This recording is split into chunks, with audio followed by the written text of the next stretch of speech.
Not yet.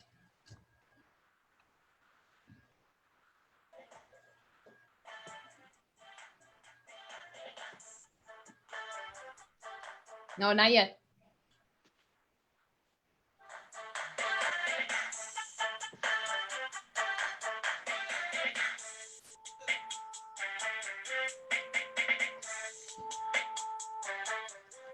Welcome to Rock the Crown. I'm Nefertari. I'm Naima. I'm Nafisa, and we're your hosts for today's show. So today our topic is self-awareness, nutrition with Ramadan with Aishah Tatum.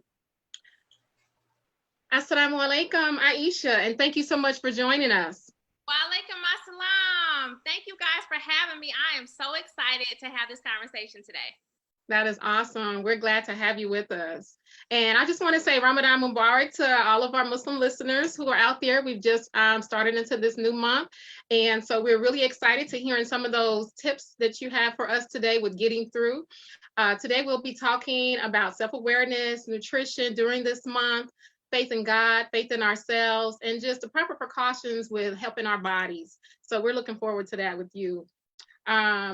With us just starting Ramadan, we want to help others get off on the right foot. So let's begin with self-awareness. And does this include self-worth and self-love? Well, first and foremost, I want to say that Ramadan is it is the best month for self-awareness. And when I say self-awareness, I mean like really becoming conscious of who you are in your divine essence, who you are as a woman or a man, how you show up for yourself spiritually, mentally, emotionally, physically, and financially. All of that encompasses self-awareness. And I think as we talk about self-love and self-worth, I think that that's directly related to self-awareness. And I think that when we become more aware of, let's say, our mental well-being, let's say the thoughts that we think or our inner conversations, and we think about self-love, we can ask ourselves, are our inner conversations loving conversations, or are they more critical? Are they more criticism? Are they more judgmental? When it comes to our physical well-being, and we think about self-love and self-worth, how are we showing our self-love? Are we showing our self-love by the foods that we're eating? Are we taking really good care of ourselves, or are we having issues with our self-love? And I think that Ramadan really gives us an opportunity to really dig into how we are showing up, how we are loving ourselves, how much worth we really feel we have, as well as helping us to cultivate more of an awareness of not only Allah, our spiritual creator, but also an awareness of where we are in all aspects of our life. And then from that point, we can really identify, how am I loving myself? How worthy do I really feel? So that's my take on it. Awesome. So as we're moving on through this, how can we, or would you like to share some techniques that we can use during Ramadan to cultivate self-awareness, self-love, all of that contributing, and maybe even, just thinking about self-worth? What are some techniques that we could use this year? Well, I think the first thing when it comes to wanting to improve self-worth and self-love is improving our relationship with ourselves. And I think in order to do that, we have to know where we are. We have to know what our belief systems are. Let me start with that. I think that as we become more aware of what we believe our worth is, or what we believe true self-love is, or what we believe our value is, I think once we can identify that, and we know how we're showing up for ourselves with our belief system, then I believe that we, at that point, can begin to start looking at, am I going after my goals and dreams? Because that's also a part of self-love and self-worth. What kind of relationships am I engaging in? What kind of food am I putting in my body? All of that stuff is self-love and self-worth. How's my spiritual life? What are the things that I'm doing? And so one of the things that I like to teach some of my clients is, first, as we look at our belief system, is really just doing like a mirror technique. Everybody has heard of affirmations, right? And sometimes we have these ideas, ladies, right? We have these ideas that we really believe in ourselves. We think we're confident. We think we think that we see that we're worthy. But then when we look at our life, and I'll take myself for an example. I pulled out an old notebook that I had from 10 years ago. and had goals and dreams and all kind of stuff in that notebook that I did not pull the trigger on. And so, you know, for me, I sometimes consider myself to be, you know, really confident. But then when I looked at my notebook, I'm like, wait a second, what is the underlying belief system that I have that's preventing me from really loving myself and believing in myself and accepting that worth? And so I uncovered that it was a lack of self-worth. And I think that a lot of us sometimes, even when we are confident in some aspects, there are other parts of ourselves that we may be more hidden, where we may not feel worthy or deserving, that we are good enough in some capacity. So the first thing I think is really looking at our belief system and really get into those subconscious blockages that we all have, because we all have them. And once we do that, I like to tap, okay? I'm gonna actually teach you guys about tapping if you don't already know about tapping, because I believe that it is one of the best things that we could do. So after we identify our beliefs, and basically this mirror technique just kind of works like this. You look at yourself in the mirror and you begin to say affirmations. I love myself. I am worthy. I am beautiful. I am deserving. And then when you begin to say these things, I want you to really focus on, is there any type of internal conflict? Like, is there anything when I'm looking at myself in the eye, do I really believe what I'm saying is the truth? Then you'll know if it's a subconscious block. So as we go through this tapping sequence, and I'm going to show you guys how to do this, one of the ways to clear those false beliefs, those limiting beliefs that are really holding us back from fully loving ourselves, fully stepping into our purpose, fully treating ourselves as worthy and deserving, is to get these beliefs out. So the first thing we're going to do is I'm going to teach you guys about tapping. What I want you guys to do is take your non-dominant hand. So your non-dominant hand is the hand you don't write with. Okay, so for me, that's my left hand. Then what we're going to do is I'm going to have you take your index finger, your middle finger, and your ring finger. These are going to be our tapping fingers. And what we're going to do is we're going to tap right here on this point, which is the karate chop point. Now, the first thing that we're going to do as we move through this whole thing about self-love and self-awareness, one of the principles that I subscribe to is that none of us are victims. So in order to grow and evolve and become who we're supposed to be, we have to accept complete and total responsibility for our well-being. We have to accept responsibility for where we are in life. We have to accept responsibility for ourselves. So one of the first things that we're going to say, and you guys can repeat after me, I accept full and complete responsibility for my life. Are y'all muted? Yes, I was muted. Okay, let's unmute real quick. Let's do this again. Okay. I accept full and complete responsibility for my life. I accept full and complete responsibility for my life. All right, and then the next thing we're gonna do is we're gonna start tapping. Now we're gonna start at our crown chakra. All right, so let's come up to our crown chakra. And we're just gonna start doing tap formations. Tap formations are the easiest things. Tapping goes deeper than this, but this is the basics to get you started, okay? I love myself.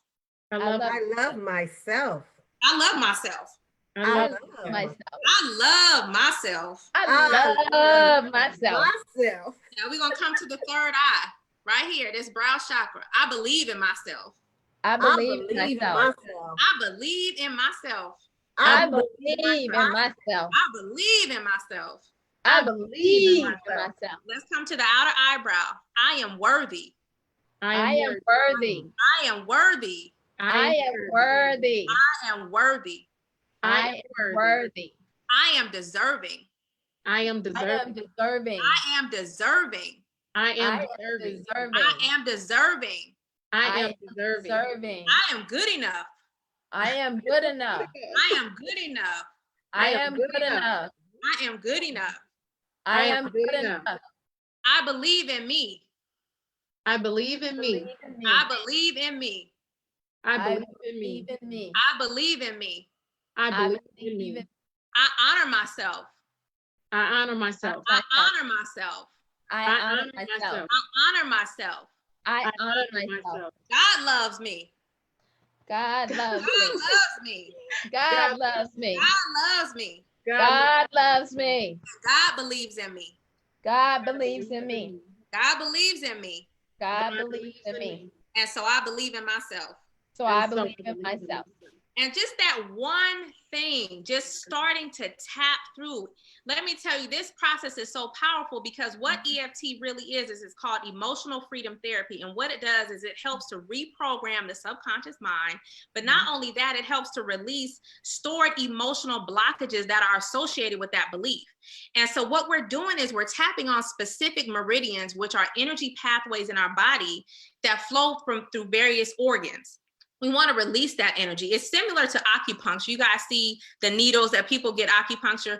This is just doing it in a different way. So that would be something else that I would recommend. And then something else I think will be really good. And I know we'll move on because we're on a time limit, but I think it would be really good to just ask yourself, in what ways am I breaking my commitments to me? In what ways am I procrastinating? In what ways am I holding myself back? In what ways am I letting myself down? And once you go through this whole process of self-awareness, you can then begin to chart a new course for yourself and decide at this point, all these things that I've been doing, I'm not doing that anymore because I love myself, because I have a purpose, because God is in me, because God is with me, because God gave me an assignment. And even if I don't believe in myself as much as I should, I know God believes in me. And with that, I move forward into my purpose. And so I think that those are some of the things that we can start with when it comes to using certain things to improve our relationship with ourself, self-worth, and self-love. I hope that answered the question.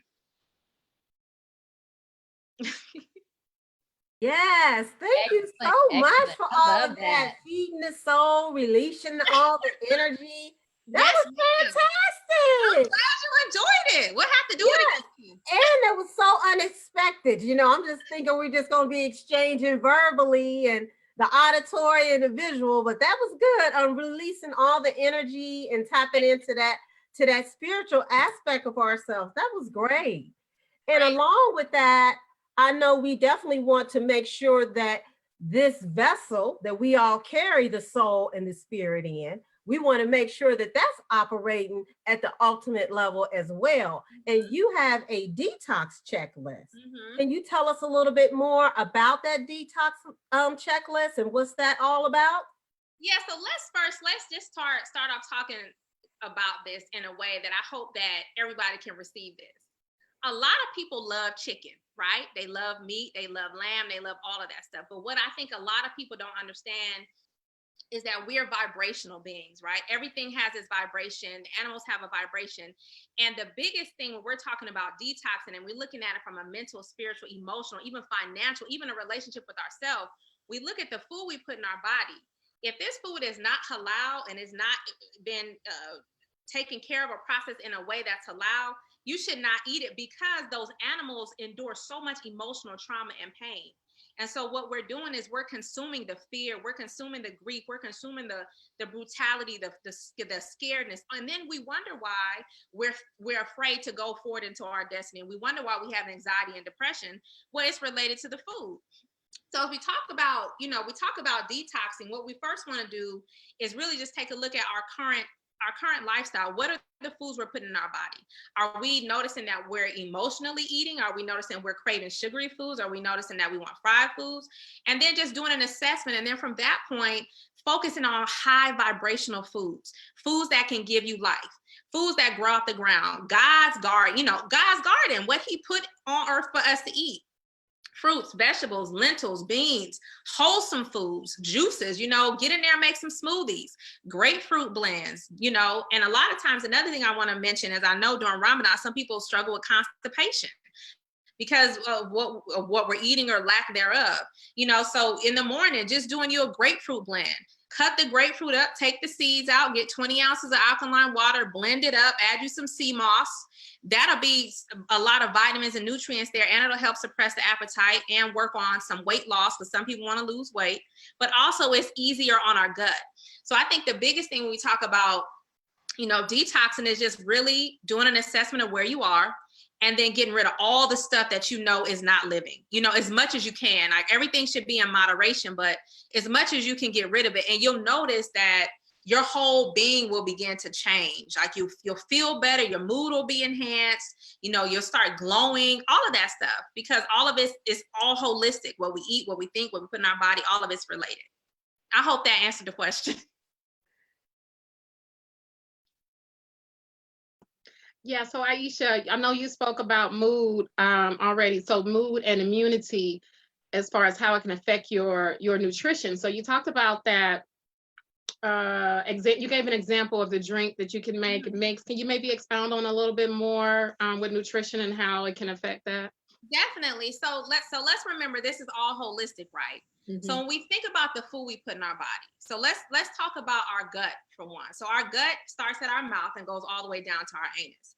And so when we think about our mood and if we're, have depression or anxiety, a lot of that is related to the foods we're putting in our body. And the reason why I say that is because our gut has over 90% of serotonin receptors in it. So serotonin is that, that chemical that's responsible for being happy and joyous and excited and that feel good feeling. But when we put all this junk in our body, this food that causes mucus, that's highly acidic and toxic, it interferes with the balance of good and bad bacteria. So that means those serotonin receptors are not going to get what they need in order to communicate to the brain, oh, feel healthy, feel happy, feel joyous. Instead, that's going to communicate something else like, oh man, the food you're putting in your body has an energy. So you're going to be feeling the way that vibration is with that food. That's why it's important to get these living foods, the ones that can help our body become more alkaline, the ones that help our serotonin receptors that communicate to our brain to say, hey, feel good, feel happy, feel joyous. And so even with that, even when you notice yourself feeling unhappy, instead of going towards, what we get, sugary stuff, junk food, instead of going to that, turn and get you some strawberries because those have a lot of serotonin type nutrients in them. Eat some spinach. And this is all about changing our habits. And I know that it takes time to change habits, but learn how to try to shift. And then as you change how you respond to stress, the food you put in your body will also help you begin to, make better decisions going forward. I hope that makes sense. Yes, it does. It does. It makes a lot of sense. And particularly, I think this is a great time while we're doing Ramadan to kind of make those shifts. We can make those subtle shifts during Ramadan as we get, Ramadan is about us resetting, recommitting, getting closer and that type of thing during this time of Ramadan that a lot of Muslims are going through in the world. So what are some of the final tips you want to have for us today? Oh, is it time already? Oh, just teasing. But some of the final tips I would say would be really just to do a self-assessment. I know this is our time to get closer to Allah. It's our time to improve our relationship with ourselves. I think this is the perfect time to detox, and not just detox your body, detox your whole life. Look at the relationships that need to go. Look at the food that needs to go. Look at the thoughts that need to go. Look at the beliefs that need to go. Look at the habits that need to go. And as we're working through these 30 days, every single day, just begin to chart a new course. I think a good activity that I like to do and I like to share with other people is really identify that woman or that man you want to be. What does that person eat? What does that person think about? How does that person dress? What are their habits? What are their goals? How do they spend their time? What are they reading? What are they doing? And then use this time to step into that energy. Use this time to be that person now. So that way, as we come out of Ramadan, we'll be shedding the old us. We'll be shedding the person that we're leaving behind, and we can begin to be renewed in that new higher vision level that we're at. And as we continue that, we'll just continue to ascend and ascend and ascend. And I think that's the best tip I could offer. Thank you so much, Aisha. I want to make sure that, Neff, did you want to say something? Oh, no, I just said that was awesome. Great advice. Great advice. It was. So Aisha, can you share with us a couple of your handles so that people can follow you? Because we know that you are on live regularly. We just want to make sure that people, if they want to even go back and look at some of your previous videos of self-awareness and nutrition, the tapping, just you have so many wealth of videos with a wealth of information that people can look at. So what are some of your handles? So you can find me on IG, which is Instagram, at Aishah Tatum. You can also find me on Facebook at Aishah TV. And just you can email me, Aisha at AishahTatum.com. And I am just so honored. I am so very grateful. I'm telling you, I'm grateful to Allah. Thank you guys so much for this amazing opportunity. It was very, very beneficial for me. I love this. This was just so refreshing. So I want to thank you all for this, and I hope that you enjoyed it as well. Oh, we had such a beautiful time. Anytime we're like rocking in our chairs and smiling, and the spirit starts taking us over, we start going in our head and our mind. You know that we have enjoyed it. And I'm sure that our Crown Nation has likewise enjoyed it. So again, they can look at this again if they weren't able to see it from the beginning. But we're asking all of you out there, Crown Nation, as well as our new visitors, to like us on Facebook, subscribe to us on YouTube, and follow us on Instagram. And until next time, Crown Nation, we'll see you. Peace. Bye. Thank you, everybody. Hugs and kisses, and be safe. Assalamu alaikum. Wa alaikum salam.